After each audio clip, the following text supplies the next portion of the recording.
Ang atong ebanghelyo murag naghatag gini natog nindot kaayo nga kaning kaamguhan nga kon mudawat lang kita nga tinuod ni nindot kay atong kinabuhi. Saman mudawat mo nga tinuod ning ebanghelyo ha. Kaning giingon ni Kristo nga makamando kas bungtod nga mobalhin nga tus laing lugar, tinuod na. Oh, hilo man lagi mo. Tinuod dili. Sige, ingna ning atong parokya ingna balhin na tus pikas. Mobalhin ka ni. Wala. Gibutangan pag niya diri sa pag-ending, makabuhat kamo bisan unsa. Sa in English ani, nothing is impossible for you. Oh, sama na. Tuo mo na. Nga wa gyud imposible nato. Nag-anam na mo kahilom. Parihata, ako galisod sa kong tuo. Sinan ka? Pag tuo ko do nga murag lisos mustasa niya, kanang lisos mustasa gamay pa kuno nas lisos tamatis. Ambot pareha ba ka nakadakon sa lisos sinaguyla akaning mansinitas. Gamay man na kay kuno nga liso. Wa ko kay baon sa nakagamyununaw ko kita na. Unya, ingon anak kuno kagamay nga pagtuo matud pa ni Kristo makapabalhin na kas bungtod adto sa laing lugar. Makahimo na tabisan unsa. Ako galisod ko anak tuo kay nga naman tanawar ko ning atong tap-tap karon mutulo na ni katuig. Wa gid maayo na nahinoy daghang sanga-sanga, na nahinoy variants. Way siguro wa ka makuha sa punuan, ari ka maigo sa sanga, patay lang yapon ka. Daghang nangamatay karon na igo sa sanga sa Delta. Di ba? Way siguro usas manimba dinhi. Mana ni unya. Igo sa nga ba wakdasan. Ana. Nya ngano man ni maayo. Nga purti naman natong ampo, purti naman natong prosesyon, purti naman natong vigil, purti namang daghanang sakripisyo ang gihimo nato isip mga Katoliko. Ngadto sa mahal nga birhin, ngadto sa mga milagroso nga mga lugar, hasta hinong mga milagrosong lugar masirad-an mag-apil. Ang Simbahas Quiapo, ang Nazareno sirad-an, ang Simala sirad-an, Santo Niño sirad-an, Redemptorist sirad-an. Ana, grabiha no? Nya ingon, nothing is impossible with us or for us. Unsa man na? Sakto pa ni dili. Lingo-lingo mo diya. Nga naman, labaw pa ta sa Santo Niño, labaw pa ta Redemptorist, sirad-ananan sa tao eh. Oh, nya nga naman eh, natulo naman ni katuig, wa na'y Ginooron. Sa una ra ning gisulti ni Kristo sa iya mga apostoles, din ani epektibo karon. Sa una ra ni. Unsa man? Inyong paminaw. Ay maning matinaw ni nato kay sige lang tagbasa ani niya. Wa day ni klaro di ay. No? Mo na ron. Ingna ko no imong tupad. Imong tupad ba na nakasabot ka nang ipangsulting father? Ina. Nakasabot ka na. Ako bitaw si kong pamalandong ba pag pamalandong nako ani ganihan nakingon jud ko Lord mura man kog mo aksyog dili mo tuo. Tagay ko no kog kuan be. Tagay ko no ko ba og kana bang igo-igo sad ba nga explanation ba? Mo na nga gipahinomdom sa Ginoo nako nauwaw na lang sad noon ko. Nga naman ingon man Ginoo baliki ra gud ng first reading kanang Deuteronomio kapitulo 6 niingon dayon si Moises gisugo sa Ginoo si Moises ba nga nag-ingon ang Ginoo hinumdumi katawhan sa Israel ang Ginoo ug ang Ginoo lamang mao'y atong Dios higugmaa ang Ginoo nga inyong Dios sa tibuok ninyong kasing-kasing tibuok nga kalag ug tibuok nga kusog. Ayaw ninyo hikalimti kining mga balaod nga gihatag ko kaninyo, itudlo kini sa inyong mga kabataan. Wa man ko'y bata. Hisguti kini, tanawa ha? Kung anaa kamo sa inyong balay, o magpanaw kamo, o sa dayo na ninyong katulog, o sa pagmata ninyo sa buntag, ibugkos kini sa inyong mga inyong mga kamot, o sa inyong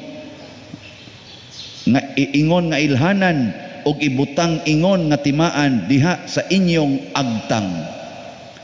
Grabiha des Ginoo, no? Ang iyang gi-emphasize di ay kanig yung higugmao na to ang Ginoo sa tibuok na tong kasing-kasing, tibuok hunahuna, tibuok kusog nya gipunan ning Kristo sa tibuok ninyong kalag. Naa pa ba ni nato karon? Naa pa ni? Wa na. Kamong mga ginikanan, naghisgot mo anis inyong mga anak. Ang inyong gihisgutan, unsay imong gi-answers module? Mo eskwela ba ka? Unsang kursuha imong kwaon? Ayaw sag panguyab ha? Panglimpyo, panghugas, ana, ay pagtinapulan, ay pagbinuang diha, ay pagpagahian ng imong ayaw pagsigig dagandagan, ay pagsigsagit-sagit, ayaw nig pangguba. Mao na atong gipangtudlo, pero why gatudlo kay ros mga anak? Higugmaa ang Dios sa tibuok mong kasing-kasing, tibuok mong hunahuna, tibuok mong kusog. Wa na kay naron. Hasta pari, wa mo tudlo ana sa Kristan. Ang gitudloin os pari, dong ayuhag bagting ha. Mutingog gani na, patay jud kanako, wa na timing. Mo nang sa Kristan magunit sa bagting, magkurog na lang nun, hangtod na lang nun, magtingog-tingog na lang noong bagting. Wa sa na nako gisultis mga lektor, ngako nun, unsay kalainan sa period og sa kama. Mao gina. Kurog-kurog na sila sa period og sa kama, kita. Muna ang problema di ay ni anato kay ngano man ato manggikalimtan ang atong paghigugmas Ginoo. Niingon baya si Kristo, higugma ang Dios labaw sa tanan, una pahigugmaon ang imong isig katao samas imong kaugalingon. Ang ato nabaliman, higugma ang kaugalingon usa pang isig katao, pakapin ang Ginoo.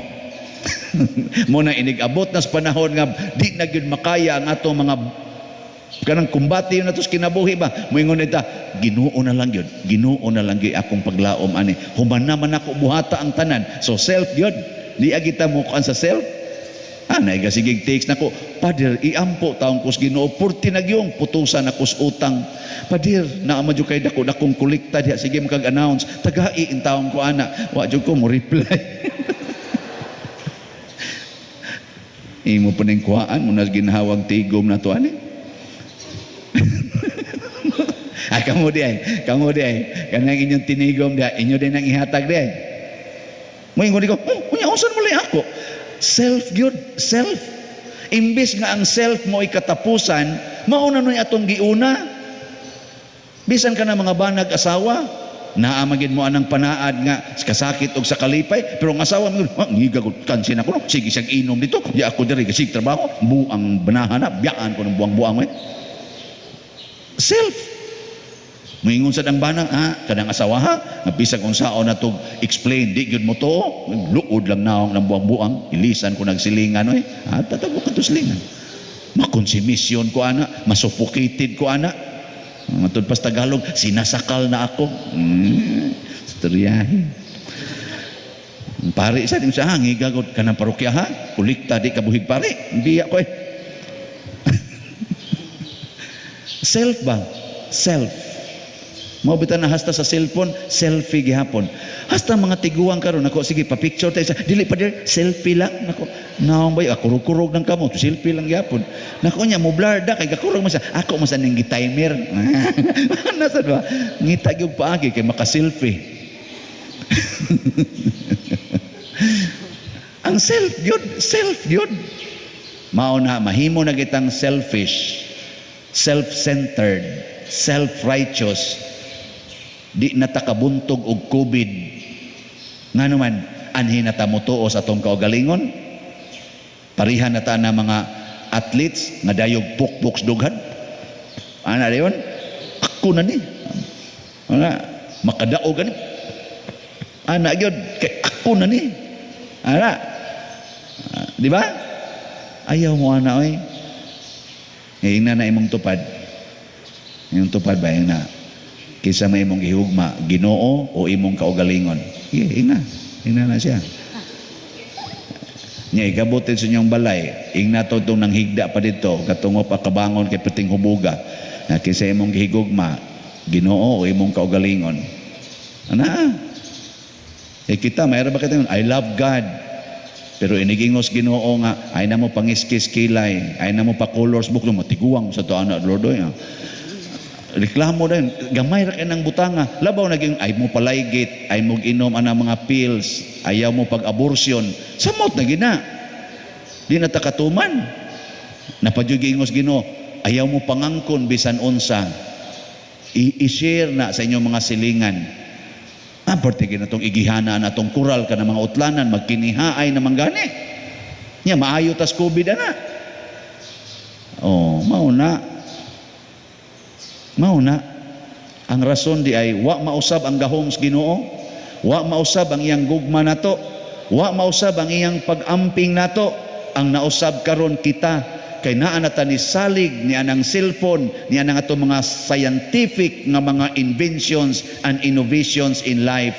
Nga hasta ang mga gender, hasta ang atong lawas pangusbo na. Ang lawas sa babae ilisa nag genital organ sa laki, niya ang laki sad mo ilis pud ngadto sa babae. Magtipo na isip banag asawa ang puro babae, puro laki. Giguba nato ang atong gitawag og kinaiyahan nga gi-designs Ginoo. Og tungod aning atong pagguba sa atong kaugalingon, aron lang gyud ta matagbaw sa atong pagkalaog, pagkaulagan o pagka-ambisyoso, giguba na to hastang atong kalibutan. Ang hangin di na safety, polluted na. Ang tubig di na safety, di na nato mainom. Labi na gyud ang naas mga sapa, kanang gatubod nga tubig sa sapa, di na mainom. Kay ato nang gibutangan anang naang hugaw sa mga kahayupan na atong gibuhi aron ta makakwarta para sa kaugalingon. Bahala nagmusakit ng inyong ilong diya mga silingan, hanggap ana mga baho sa akong binuhi, makakwarta ko ani panginabuhi ko ni. Bahala nagmaglison mog agi anang dan, naninda ko din hiskilid sa dan. Bahala na mudag matraffic mo, magkabanggaay mo diha, basta kinabuhi ni nako, ako ni ay kog hilabti. Mag-iningon ganita ana, din agid ta makatagamtam sa gahom sa Ginoo, nakadiyot ra kaayo, maayo ang atong mga sakit. Tanawa gud, giduol niya lang ni Kristo ang kadtong gipatulon. Unsa man hitabo? Pag ingong Kristo, yawa, pahawa diha. Naayo dayon ang patulon. Ang yawa may gahatag ani mga sakit. Usahay ra ba pasanginlan pagid natong Ginoo, di paigo nga di nato siya paminawon, pasanginlan pagid Ginoo, nganong gitagaan man taong kunimo aning sakita. Oh, Ginoo gahatag na. Kanang na-cancer kas imong uterus, sa imong ovary, kanang imong mayumang purti ng dagwa, ang Ginoo mo'y naghatag. Na, tubag. Ang yawa, yang ano nakahatag mang yawa, gidawat man imong yawa. Sige kag inom og mga chemicals. Kana mga chemicals para papugong sa anak. Kanang paggamit anang kondom. Kanang kondom, naabyan na siya kaugalingong chemical. Nga imo nang isod sa imong lawas, patay ka diha. Kanang pagpasuksok anang ayude. Wa din ay epekto di ay. Kaning among sigig inom ra basag ko. Nya dayog ingon nga nganong liburot ning akong atay. Ana. Kana din di nakakalakaw. Ngano man Ginoo di naman ko kalakaw, kusog naman kanya, sakit naman kanya akong arthritis. Kana din sige kaon nimo anang na ang mga pagkaon nga pa-arthritis. Nganong akong diabetes, Lord, nganong na kidney failure ko. Kana din sige nimo ginom anang tamis. Tira ba sa nako mo inom ana? Di ba? Nya ang Ginoo atong pasanginlan, ang Ginoo naa man siya bala. Di man gud ta mo tuos Ginoo god. Ang atong gituhan ato man kaugalingon, unyag ma-failure na ang tanan atong gibuhat, una pa ta mingon, Ginoo, dangop na gyud ko nimo. Makamilagro yung ka, Lord. I know that nothing is impossible with your power. Yung Ginoo sa una, karon grabe naman ang imong kwan. Nya masinupakon masag ka. See you soon na lang. Pagbasol na lang diha, see you soon. Ana na lang. Mo nakita karon kasagaran nato, ang isultis Ginoo nato, murag di na kanako ayohon, see you soon. Ari na lang ta diri sa langit. Mo na adtos langit, magsige na lang tag-ingon, gihigugma ko ikaw Ginoo. Asa to? Gihigugma ko ikaw o Ginoo, akong kusog. Ang ato na lang kusogan ni, di nagin madadin kay di nagit ta kalakaw. Nya, di wa nagit tay kusog nga mo papahawa aning COVID. Ato na lang ingnon, ikaw ang akong kusog sa pagbiyahe padong sa langit. Sugda nato karon ang pag-surrender totally sa Ginoo.